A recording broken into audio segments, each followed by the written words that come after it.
శ్రీవారు మహావిష్ణువు అంశ.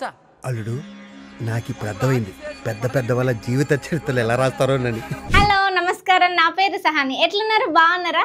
ఈ వీడియోలు మీకు నచ్చితే ఖచ్చితంగా సబ్స్క్రైబ్ చేసి మమ్మల్ని సపోర్ట్ చేయండి. రేపటి నుండి ఇంకా మంచి మంచి వార్తలు మీ ముందుకు తీసుకొస్తా.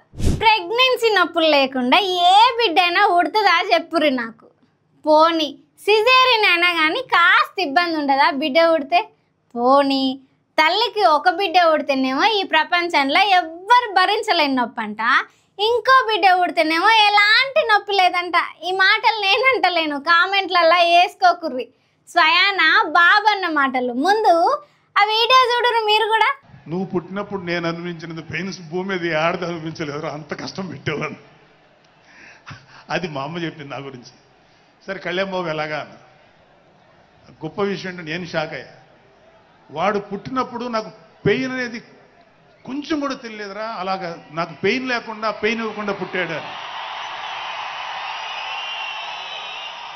ఈ విషయం నేను కొంచెం షాక్ అయ్యా. అదేంటమ్మా కనీసం పెయిన్స్ ఉంటాయి కదా, ఏమోరా నాకు ఏమాత్రం పెయిన్ తెలియకుండా పుట్టాడని.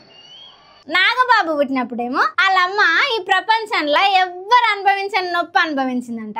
పవన్ కళ్యాణ్ పుట్టినప్పుడేమో అసలు నొప్పి కొంచెం కూడా రాలేదంట. వాళ్ళ అమ్మ మాటలు విని నాగబాబు షాక్ అయిందంట. నేను కూడా షాక్ అయినా. ఈ మాటలు విని మీరు కూడా షాక్ అయ్యే ఉంటారు. తమ్ముడు అంటే ఇష్టం అభిమానం ఉండొచ్చు కానీ ఇట్లాంటి సినిమా మాటలా? చిరంజీవి జోగేంద్ర గారు అలా పాక్కుంటూ వెళ్ళి పొన్న చెట్టు కింద పవళించారు. అమాంతంగా 20 అడుగుల ఆదిశేషు బుసలు కొట్టుకుంటూ అక్కడికి వచ్చింది. మేము భయభ్రాంతులయ్యాము. కానీ శ్రీవారు మహావిష్ణువు అంశ. అల్లుడు నాకు ఇప్పుడు అర్థమైంది పెద్ద పెద్ద వాళ్ళ జీవిత చరిత్రలు ఎలా రాస్తారోనని. కాపు కాస్తూ నిలబడిపోయింది. సినిమా కళ్ళకు ఆకర్షణ కోసం తీసి బయట జనానికి వినసొంపు మాటలు చెప్పి ఏందయ్యా నిజ జీవితంలో ఎప్పుడు ఆలోచిస్తారు మీరు? సమాజాన్ని బాగా ఉద్ధరించే మన అన్న, పేదోళ్ళని బిలీనియర్స్ ను చేసే అన్న, పిల్లలకి స్కూల్ ఫీజులు కట్టే అన్న, ఇల్లు లేని వాళ్ళకు ఇల్లు కట్టించే అన్న, యూట్యూబ్ లా ఇన్స్టాగ్రామ్ లా కోట్ల మంది అభిమానులను సంపాదించుకున్న మన అన్న. ఆయన వీడియోలు ఒక 3-4 చూస్తే చాలు, అబ్బా ఎంత మంచి మనిషి, ఎంత గొప్ప వ్యక్తి అని ఆయన వీడియోలు సబ్స్క్రైబ్ చేయకుండా ఉండలేం. అదే మన హర్ష సాయి అన్న బెట్టింగ్ యాప్లను ప్రమోట్ చేస్తాడు. ఏమంటుండో చూడుర్రి. నేను చేయను అన్నాను అనుకోండి, సింపుల్గా కంపెనీ వాళ్ళు ఏం చేస్తారు, అదే డబ్బుల్ని వేరే వాళ్ళకి ఇస్తాడు. వాళ్ళు ఎలాగాడండి రోడ్డు మీద డబ్బులు చెల్లి ఐఫోన్లు ఇస్తాం ఇది ఇస్తాం అని వేరేవన్నీ చెప్తూ వాళ్ళని మభ్యపెట్టి టెలిగ్రామ్ లింకుల్లోకి తీసుకొచ్చి ఆడిస్తారు. మేము చేయకపోతే ఆడే వాళ్ళ సంఖ్య బాగా 90% వరకు తగ్గించగలం. ఆ డబ్బుల్ని ఇంకొక 4 మంచి పనులకు వాడగలుగుతాం. మేము చేయకపోవడమే పెద్ద తప్పు అవుతుంది.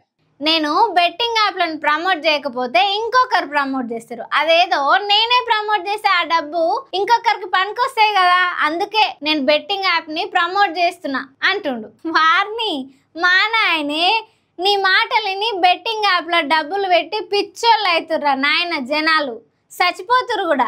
అసలుకే నీకు కోట్లలో ఫాలోవర్స్ని పెట్టుకొని ఎట్లా నువ్వు చెప్పేది తక్కువ మంది వింటారంటావు? ఏమైనా తలకాయ పని చేస్తుందా నీకు?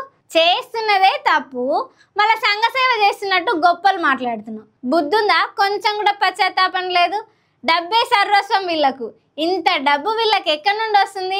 ఈయనకంట 100 నుండి 500 కోట్ల దాకా డబ్బులు ఇస్తామని ఆఫర్లు కూడా వచ్చినాయంట. వీళ్ళ వల్ల చాలా మంది పాపం, ముఖ్యంగా యూత్ జీవితాలు గందరగోళం అవుతున్నాయి. ఇవి తెలుసుకుంటారా నాయన ఫస్ట్.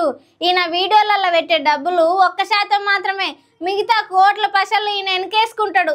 వీళ్ళ వల్ల దేశానికి వెన్నెముకలాగా ఉండాల్సిన పోరగాళ్ళు జీవితాలు ఖరాబ్ చేసుకుంటారు. ఆహా, అయినా కానీ హర్షసాయి నీ మీద సజ్జనార్ సార్ కన్ను పడ్డదిలే. లోకల్ బాయ్ నానికి 10 ఏళ్ళ జైలు శిక్ష పడ్డది. మరి నీకు ఎన్నేళ్ళు పడుతుందో జర చూసుకో నాయన.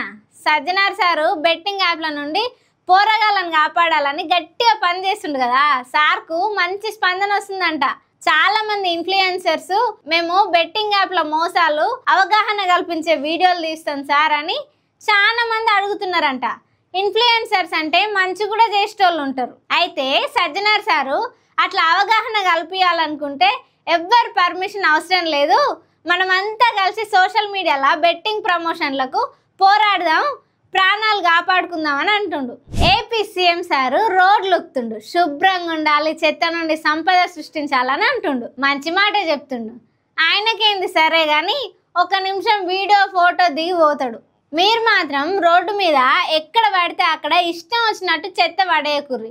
పాపం ఊడ్చేటోళ్లకు ఇబ్బంది అవుతుంది. మన ఇంట్లో అయితే అట్లనే పడేస్తామా? రోడ్డు మీద కూడా డస్ట్బిన్ డబ్బాలనే చెత్త పడేయర్రి, సరేనా? ప్రకాష్ రాజ్ సార్ కొత్త ట్వీట్ మాట్లాడుకుందామా? భాష గురించి.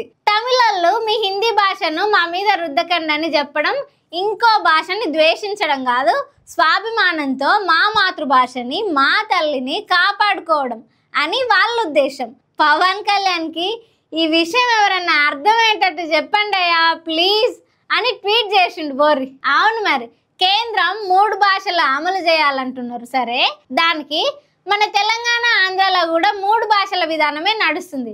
మరి ఉత్తర భారతం దిక్కు మాత్రం 2 భాషల విధానం అంట, హిందీ ఇంగ్లీషు. మరి అక్కడ కూడా 3 భాషల విధానం ఉండాలిగా. అప్పుడు వాళ్ళు 3 భాషను దేన్ని చేర్చుకుంటారు అంటే బీజేపీ వాళ్ళకి తమిళనాడులో ఎట్లా దూరదామన్నా సంద అయితే లేదు. ఈ 3 భాషల అమలు చెప్పైనా దూరదామని చూస్తురంటారా? చిన్న ఆశ ఉండే అబ్బా. అసెంబ్లీలో రేవంత్ రెడ్డి సారు కేసీఆర్ సారు ఎట్లా మాట్లాడుకుంటారో చూద్దామని.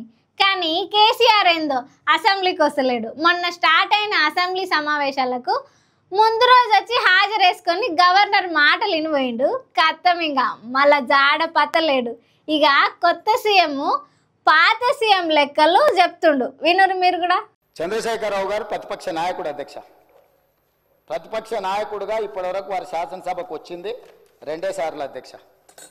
వారికి పోయిన డిసెంబర్ 23 నుంచి ఇప్పటి వరకు వారికి ఇచ్చిన జీతం అధ్యక్ష 57,84,124 రూపాయలు అధ్యక్ష. శాసనసభ్యుడిగా ప్రతిపక్ష నాయకుడిగా డిసెంబర్ 1, 2023 నుంచి ఫిబ్రవరి 28, 2025 వరకు ఈ దాదాపుగా 15 నెలలలో వాళ్ళు తీసుకున్న ప్రభుత్వం సొమ్ము, జీత భత్యాలు, శాసనసభ్యులు కూడా ప్రభుత్వ ఉద్యోగ అధ్యక్ష. తమకు తెలుసు కదా, సుప్రీంకోర్టు తీర్పిచ్చింది.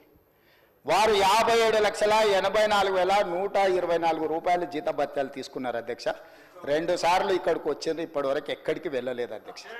పోయిన డిసెంబర్ నుండి ఇప్పటిదాకా కేసీఆర్ తీసుకున్న జీతం 57,84,124 రూపాయలు. కానీ ఇప్పటిదాకా ఆయన శాసనసభకు 2 సార్లు మాత్రమే వచ్చిండని. ఏమో పోర్రి, నాకు ఏం చెప్పాలో అర్థమైతలేదు. అరే, ఈయన పానం బాలేదా, లేకపోతే ప్రజలు ముఖ్యమంత్రిని చేయలే అని వాళ్ళ మీద కోపమా, లేకపోతే ఎలక్షన్స్ రిజల్ట్స్ వచ్చినప్పుడు వీళ్ళు ఓడిపోయినప్పుడు ఇంట్లో అల్లుడు కోపంతో కింద పడేసిండ్రా అన్నారు. గుసగుసలు వినిపించినాయి. నిజమేందో తెలియదు. మరి ఇక ఎన్ని రోజులు నేను ఇంతదాకా నడిపినా ఇంకా మీరు నడుపురు చూస్తా అని అల్లుని కొడుకు మీద కోపమా అర్థమైతే లేదు. మీరేమనుకుంటారు? ఈ వీడియో మీకు నచ్చితే ఖచ్చితంగా సబ్స్క్రైబ్ చేసి మమ్మల్ని సపోర్ట్ చేయండి, సరేనా? Thank you.